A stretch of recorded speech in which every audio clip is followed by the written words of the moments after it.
Hello and welcome to The Psychology of Us with Professor RJ Starr, where we explore the mind's influence on life, relationships, and society. RJ Starr is an existential psychologist, professor, and author dedicated to exploring the core challenges of human existence, how we find meaning, embrace responsibility, and navigate life's challenges. Known for a thought-provoking yet accessible approach, RJ inspires listeners to cultivate self-awareness, emotional intelligence, authenticity, and purpose.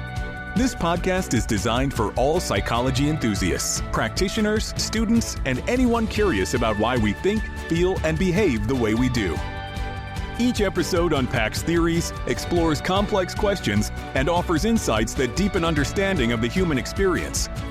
So settle in, stay curious, and discover the psychology of us. Hello. Today, we're talking about something that might sound simple on the surface, but is actually deeply complex. Solitude. More specifically, we are looking at Eremitism. That's Eremitism, E-R-E-M-I-T-I-S-M. The act of withdrawing from society, either temporarily or permanently, to live in solitude. Maybe you've fantasized about stepping away from the noise of the world, disconnecting from social media, shutting the door, and just being. But what happens when that desire for solitude turns into something more? When stepping away becomes a way of life? The idea, removing oneself from the world, isn't new. In fact, it's been practiced for centuries across cultures and belief systems by monks, hermits, philosophers, and artists seeking clarity, wisdom, or even just relief from the demands of society. But solitude isn't just for mystics or recluses. It's something we all experience in one form or another, whether by choice or circumstance. The question is solitude healing or harmful?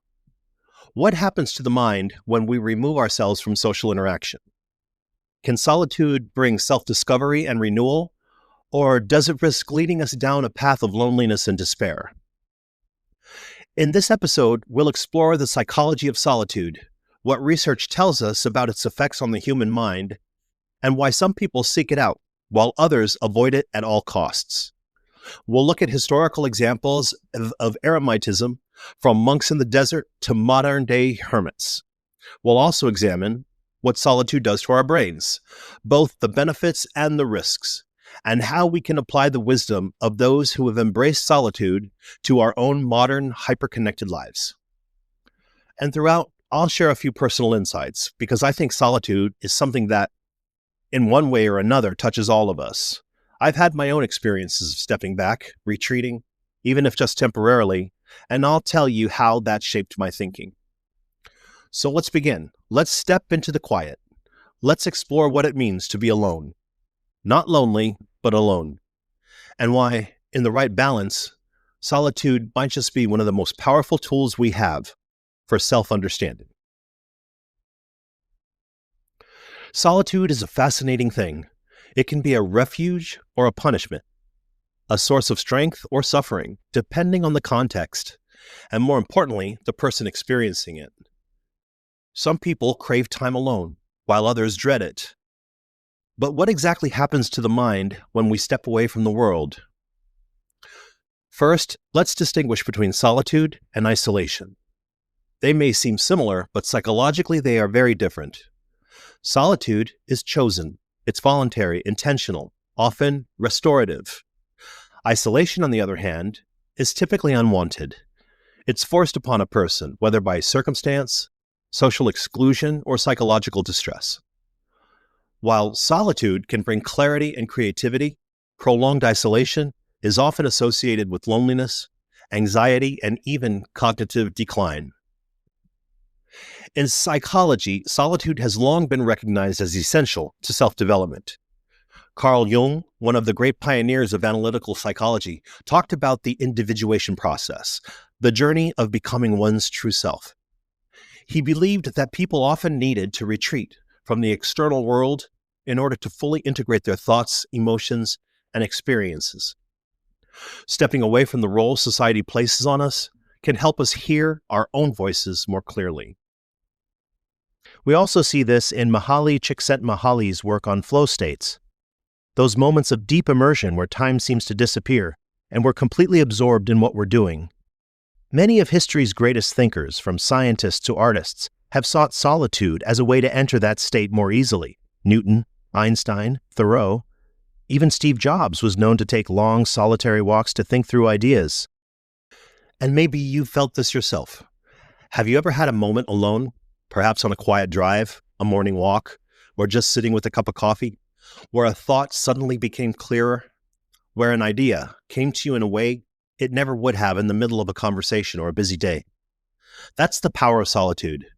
It gives the mind space to process, to wonder and wander, and to make connections it wouldn't otherwise make. I can tell you from my own experience that some of my best ideas, whether for teaching, writing, or just understanding something in my own life, have come when I've stepped away from the noise. I remember once during a particularly overwhelming period of my career, I took a weekend and went completely off the grid. No phone, no email, no outside conversations, just books, a journal, and silence. At first, it was uncomfortable. The urge to reach for my phone, to check messages, to fill the space with distraction was almost automatic. But after a while, something shifted. My thoughts slowed down. I started paying attention to things I'd been too busy to notice, how I was feeling, what I was avoiding, what I truly wanted. By the time I reemerged, I had more clarity in 2 days than I had in months of constant engagement. So if solitude is so powerful, why do some people fear it? Why does the idea of being alone, even for a short time, make some people feel deeply uncomfortable? That's what we'll explore next, because while solitude can be a source of peace and self-discovery, for some, it can also be a confrontation with things they'd rather not face. Solitude isn't just a personal preference. It's a practice that has shaped human history. Throughout time, people have chosen to step away from society, not out of rejection or punishment, but out of a desire for something deeper. Eremitism, the act of withdrawing from the world to live in solitude, has existed in nearly every culture, often linked to spiritual enlightenment, intellectual growth, or personal transformation. Let's start with one of the earliest and most well-documented groups of Eremites, the Desert Fathers and Mothers. The Desert Fathers and Mothers were early Christian hermits who, around the 3rd and 4th centuries, left behind cities and towns of the Roman Empire to live in the Egyptian desert. They believed that solitude freed them from worldly distractions, allowing them to cultivate wisdom and spiritual discipline. They weren't just sitting in caves meditating, they were wrestling with their own minds, their doubts, their fears. They saw solitude as a test, one that could either break a person or refine them. But this just wasn't a Christian tradition. Buddhism also has a long history of monastic retreats, where monks remove themselves from society to meditate in silence. The Buddha himself is said to have attained enlightenment only after years of solitude and deep contemplation. Even today, in some Buddhist traditions, monks spend extended periods, sometimes years, completely alone in the mountains or forests, relying on their inner world for growth and understanding. And then there's Henry David Thoreau, the 19th century writer and philosopher, best known for Walden, his account of living in solitude by a pond in the Massachusetts wilderness. Thoreau didn't retreat from society permanently, but he spent over 2 years in a small cabin, observing nature, reflecting on life, and questioning the values of a society obsessed with material success. He wrote, "I went to the woods because I wished to live deliberately, to front only the essential facts of life." And that in many ways captures the spirit of Eremitism, not just escaping the world, but stripping life down to its essence, to understand it more clearly. But here's where it gets really interesting. Modern Eremites still exist today. There are people right now who have chosen to live in complete solitude, away from modern life. Some of them are spiritual seekers, like hermit monks who take vows of silence. Others are survivalists, people who have chosen to live off the grid, disconnected from the internet, from news, from everything.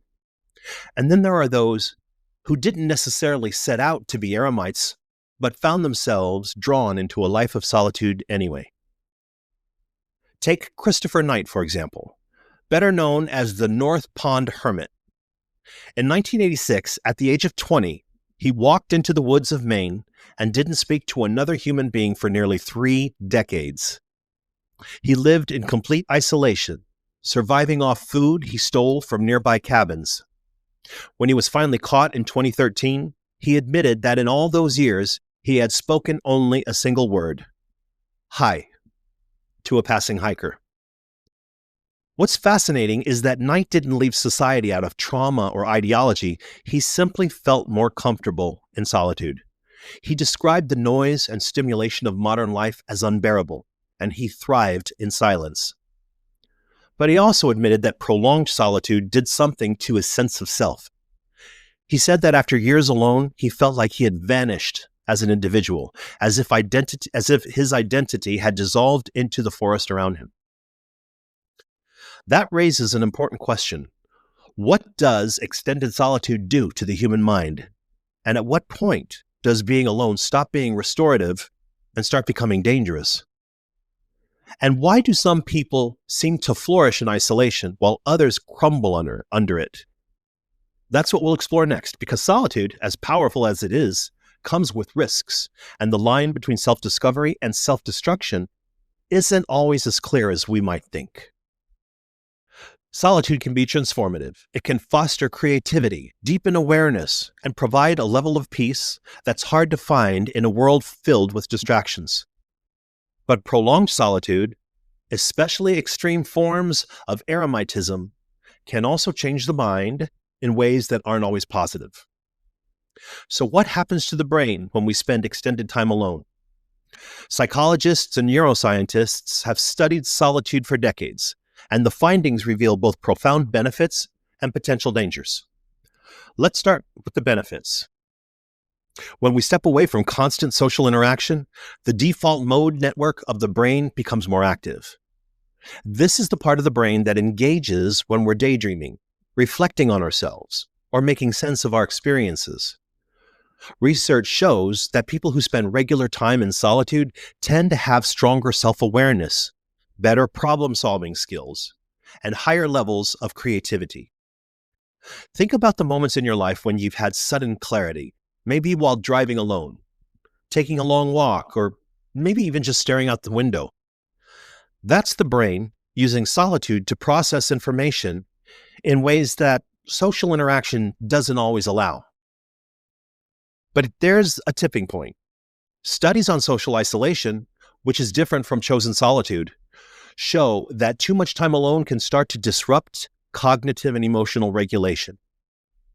Extended periods without human interaction have been linked to increased anxiety, depression, and even changes in how the brain processes information. Consider a well-documented case, the experience of prisoners held in solitary confinement.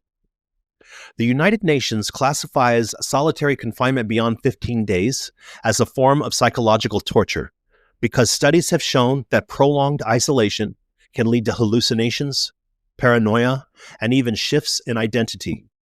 Without social interaction, the brain struggles to orient itself. Sensory deprivation can make people lose track of time. Some have even reported feeling as though they were dissolving, losing their sense of self entirely. Now, eremitism is voluntary, and most historical and modern eremites do not experience the same level of psychological distress as prisoners in solitary confinement. But we do see patterns in how extreme solitude can alter perception.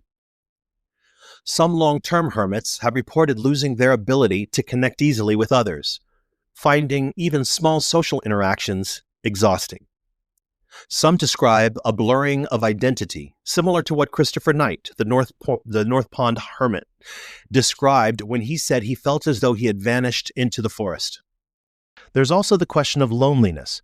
Can you be alone and not feel lonely? Absolutely. But loneliness is not just a feeling, it has physical effects.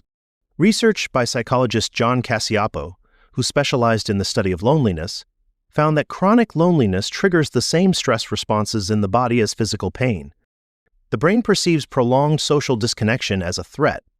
leading to higher cortisol levels, increased inflammation, and even a weakened immune system. So, why do some people thrive in solitude while others suffer? The key seems to be whether solitude is a choice. People who willingly engage in eremitism, whether monks, philosophers, or modern hermits, often develop routines and structures that keep their minds engaged. They may spend hours meditating, writing, creating, or observing nature.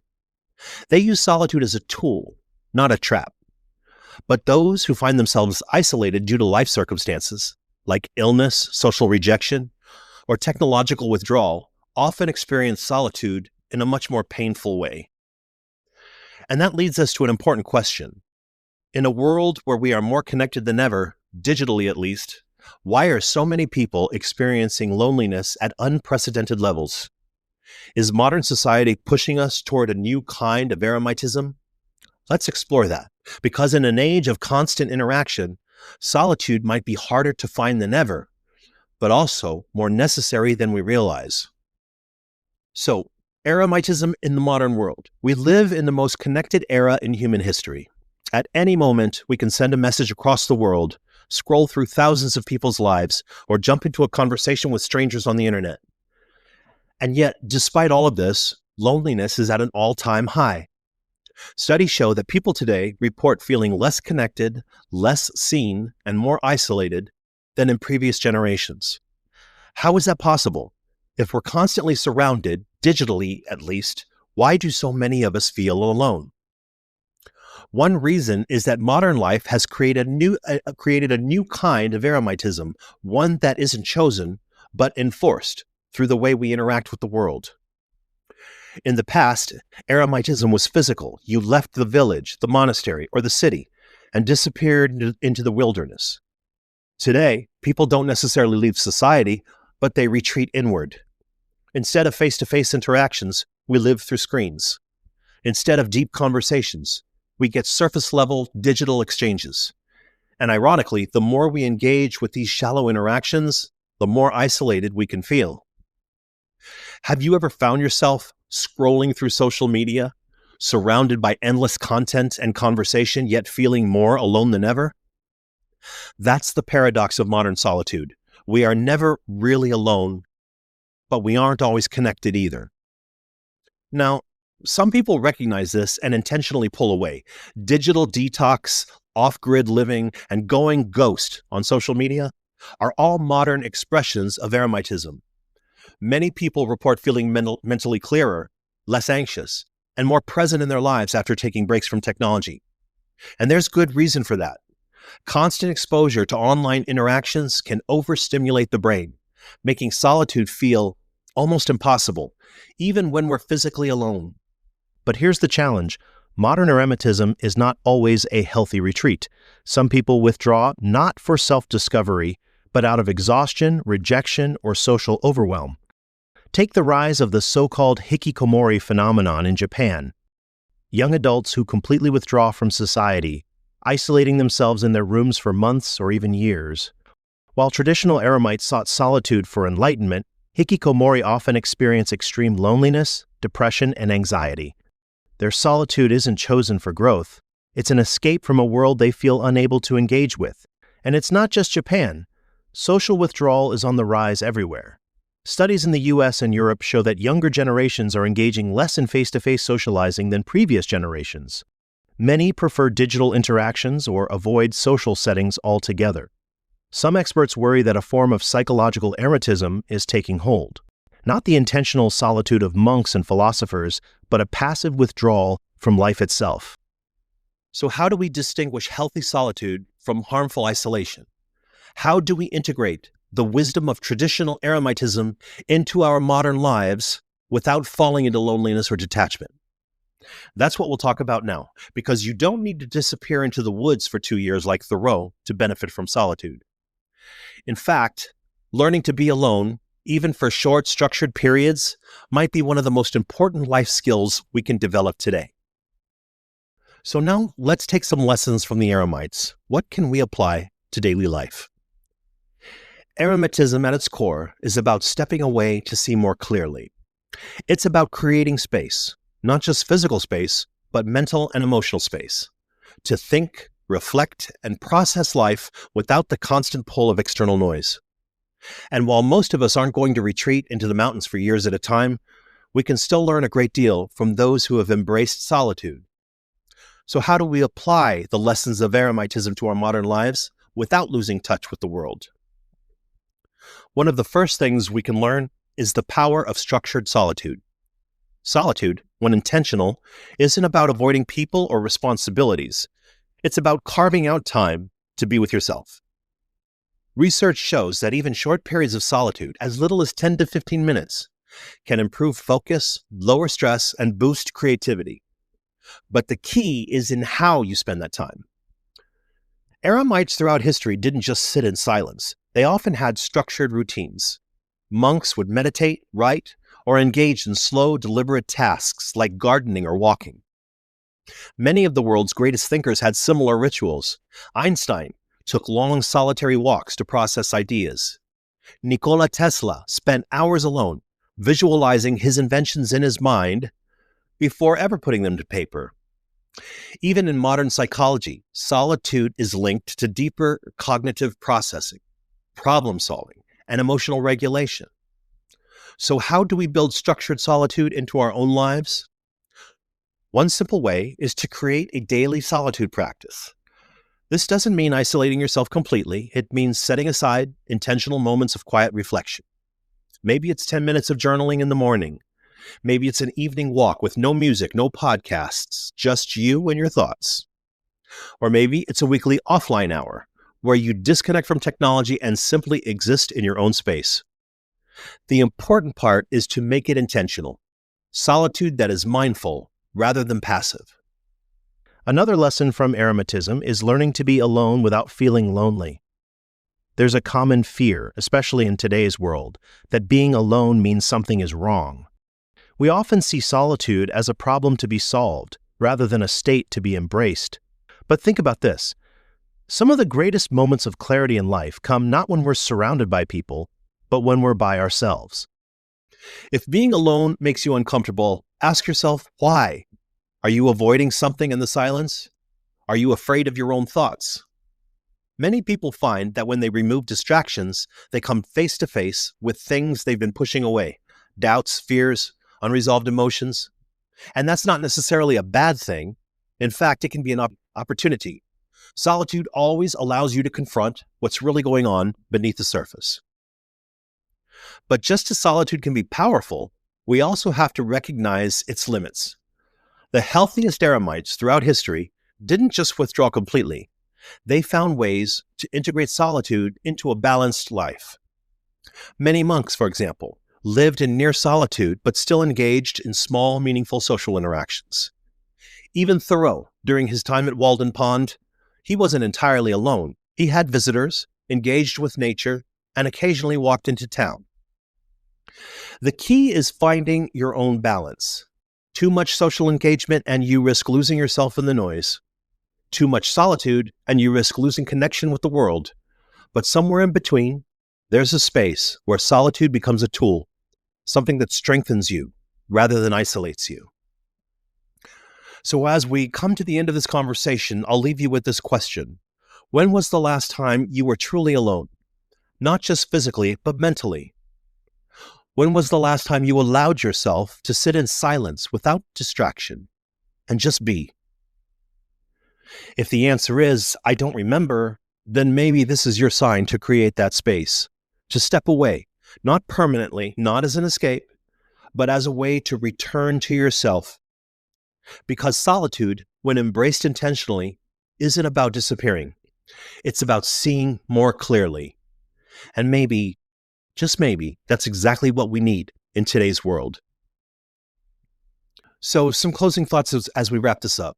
Solitude is one of the most misunderstood experiences in modern life. We fear it, avoid it, and sometimes even pathologize it, as if being alone is something to be fixed. But history and psychology tell us something completely different. Solitude, when chosen with intention, can be one of the most powerful tools for self-awareness, creativity, and emotional resilience. Eremitism, the practice of withdrawing from society, has been around for centuries.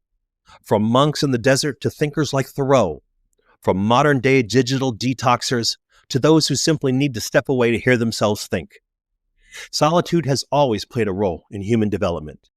And while we may not need to disappear into the wilderness for years, we do need to carve out a space for ourselves in a world that never stops demanding our attention.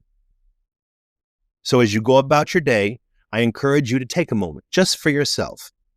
No notifications, no distractions, no need to perform or engage, just a few minutes of quiet. Maybe that solitude will bring you clarity. Maybe it will bring you peace. Or maybe it will simply remind you that even in a world full of noise, you still have the ability to retreat, to step away, to reflect, and to come back stronger. That wraps up this episode of The Psychology of Us with Professor RJ Starr. Each conversation is a step toward greater understanding of ourselves, each other, and the forces that shape human behavior. Listeners are invited to continue the conversation by sharing their thoughts, questions, and topic suggestions at profrjstarr@outlook.com. Every message helps shape future episodes, ensuring the discussions remain relevant, thought-provoking, and meaningful. For those who find value in these explorations, subscribing and leaving a review is a great way to support the podcast and bring these insights to a wider audience. Until next time, stay curious, stay thoughtful, and keep exploring the psychology of us.